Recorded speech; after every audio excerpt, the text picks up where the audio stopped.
জয়গুরু।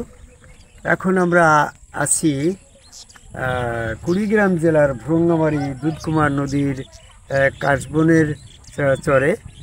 অত্যন্ত ভালো একটা পরিবেশ। আজকে 25শে সেপ্টেম্বর 2024 সাল। আমাদের সাথে সুজন আছে, ইসমাইল আছে, তাদের কিছু বন্ধু আছে। আমরা অত্যন্ত সুন্দর একটা পরিবেশে স্নিগ্ধ বিকালে দাঁড়িয়ে আছি নদীর চরে। অত্যন্ত ভালো লাগার একটা অনুভূতি আর কি বলা যায়। তো সেক্ষেত্রে আমি কোরআনের একটি আয়াতের গবেষণামূলক কিছু দিক নির্দেশনা তুলে ধরতে চাচ্ছি। সূরা আরাফের 40 নম্বর আয়াতে বলছে, আল্লাযিনা কাযযাবু আয়াতিনা, যারা আমার আয়াতকে মিথ্যা প্রতিপন্ন করে এবং অহংকার করে, তাকাব্বার অহংকার করে, তাদের জন্য আসমানের দুয়ার খোলা হবে এবং জান্নাতে তাদের জন্য ততক্ষণ পর্যন্ত তারা জান্নাতে পৌঁছাতে পারবে না যতক্ষণ পর্যন্ত একটা সূচের ছিদ্র দিয়ে একটা উট প্রবেশ করতে না পারে। তার মানে ইট ইজ কোয়াইট ইম্পসিবল।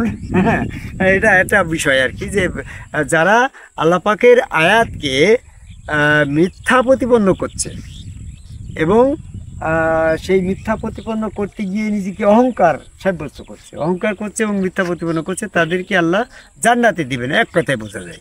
তো আমি শুধু এতটুকুই বলবো যে আল্লাহ পাকের আয়াতকে মিথ্যা প্রতিপন্ন করছে কিভাবে, কোথায় কোথায়, কোনটা, তো ওইটা আমি এক আলোচনার ভিতরে অতটা বলতে পারবো না। তো সংক্ষেপে যেটা আমি একটা পয়েন্টে পরে আলোচনা করতে চাচ্ছি সেটা হচ্ছে এই, যে আল্লাহ রব্বুল আলামিন যখন মানুষ তৈরি করে, আদম তৈরি করে সেখানে সেজদা দিতে বললো, এই সেজদা না দিয়ে ইবলিস কাফের হয়ে গেল, আর সেজদা দিয়ে ফেরেশতারা জান্নাতে থাকলো।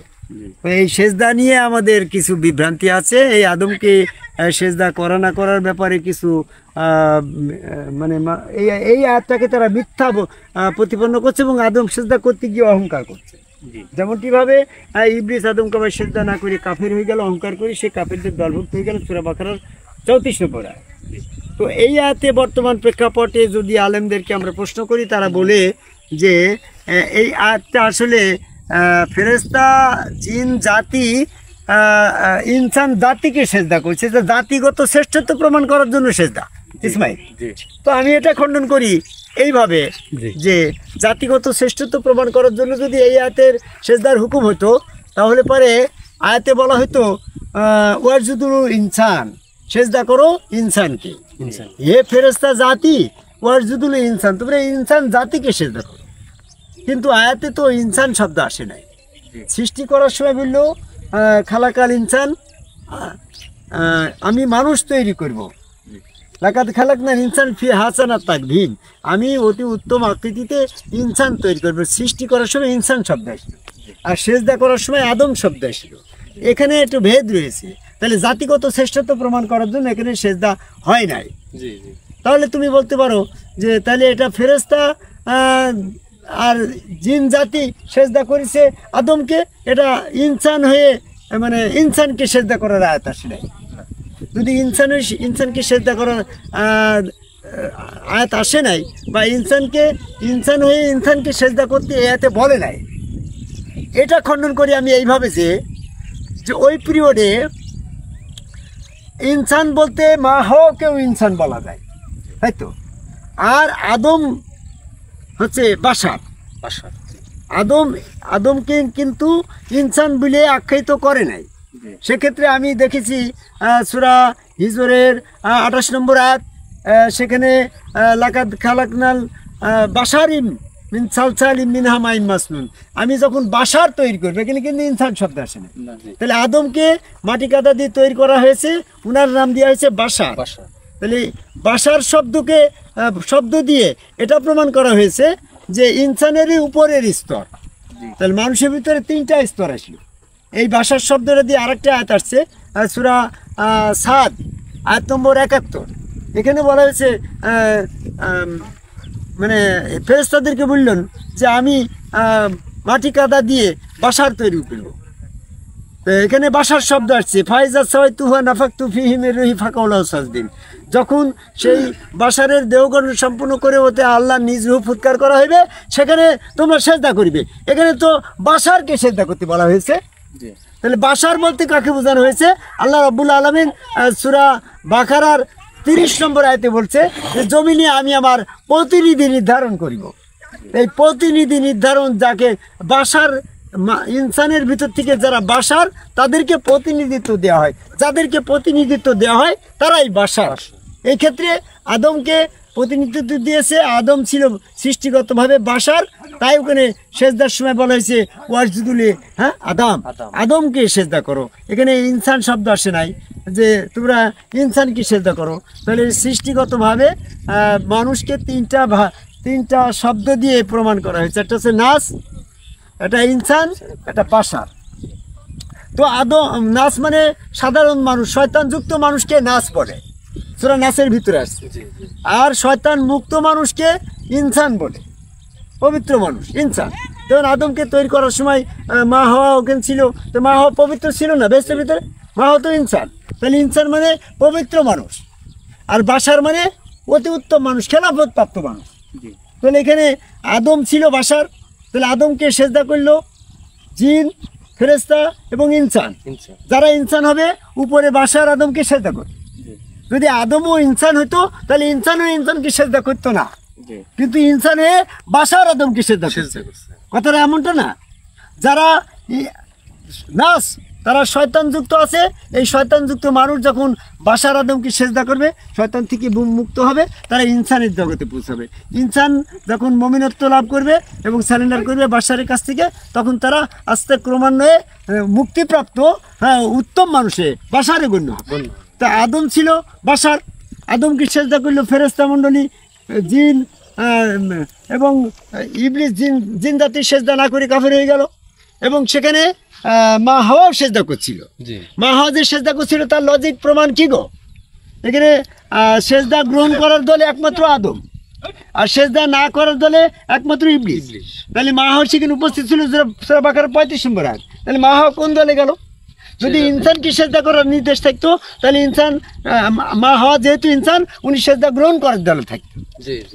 কিন্তু এখানে আদমকে সেজদা করতে বলা হয়েছে। আদম ওয়াসজুদুলি আদম, আদম বলতে মা হাওয়াকে বোঝানো হয় নাই। তাহলে মা হাওয়া সেজদা গ্রহণ করার দলে যায় নাই, আবার সেজদা না করার দলে ইল্লা ইবলিস, একমাত্র ইবলিস। তাহলে বাকিগুলা সেজদা করার দলে, তাহলে অবশ্যই মা হাওয়া ইনসান হয়ে বাশার আদমকে সেজদা করছিল। তো ঠিক আদম বাশার, তাকে ইনসান সেজদা করলে নিজে প্রমাণ করলো যে বাশার অতি উত্তম মানুষ, খেলাফতপ্রাপ্ত মানুষ, তাকে সেজদা করা যায়। মা হাওয়া সেজদা করছিল। এভাবে ইউসুফ আলাইহিস সালাম ছিল বাশার, তার 11 ভাই পিতামাতা সেজদা করছিল, সূরা বাকারা সূরা ইউসুফের 100 নম্বর আয়াত। এরকমভাবে যদি কেউ বলে মুহাম্মদ সাল্লাল্লাহু আলাইহি ওয়াসাল্লামকে তার সাহাবারা সেজদা করিনি, তাহলে তো প্রমাণ হয় মুহাম্মদ সাল্লাল্লাহু আলাইহি ওয়াসাল্লাম বাশার ছিল না, ইনসান ছিল। যদি তিনি ইনসানের পর্যায়ে থাকতো তাহলে সেজদা করিনি কথা ঠিক থাকতো। কিন্তু যদি কোরআন থেকে প্রমাণ হয় তিনি বাশার ছিল, তাহলে আদম বাশার হওয়ার কারণে যদি ফেরেশতাদের সেজদা যোগ্য হয়, ইউসুফ আলাইহিস সালাম বাশার ছিল প্রমাণ হওয়ার কারণে ইউসুফের তার উম্মতের কাছে তিনি সেজদাযোগ্য নবী ছিল। আমার নবী যদি বাশার না হয়ে ইনসান হয় তাহলে প্রমাণ হবে যে ওনাকে কেউ সেজদা করে না, কারণ উনি সেজদাযোগ্য ছিল না। কিন্তু আমি কোরআন গবেষণা করে দেখেছি, লোকের ওনাকে সম্পর্কে যখন তর্ক আসলো তখন আল্লাহ রাব্বুল আলামিনের পক্ষ থেকে আয়াত নাজিল হয়ে গেল। সূরা কাহফের 110 নম্বর আয়াতে, সূরা কাহফ মানে 18 নম্বর সূরার 110 নম্বর আয়াতে বলছে, কুল ইন্না বাশারুম, ইন্না বাশার আনা বাশারুম মুসলিকুম, বলো আমি তোমাদের মতন বাশার।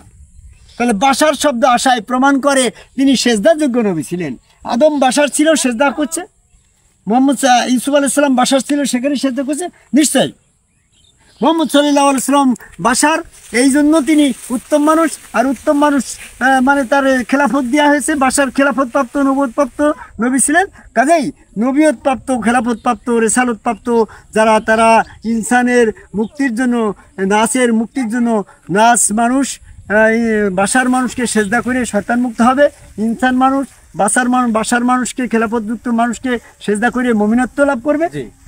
এটি হচ্ছে আমাদের সৃষ্টিগত কোরআন ভিত্তিক সেজদার, আদম সেজদার বিষয়।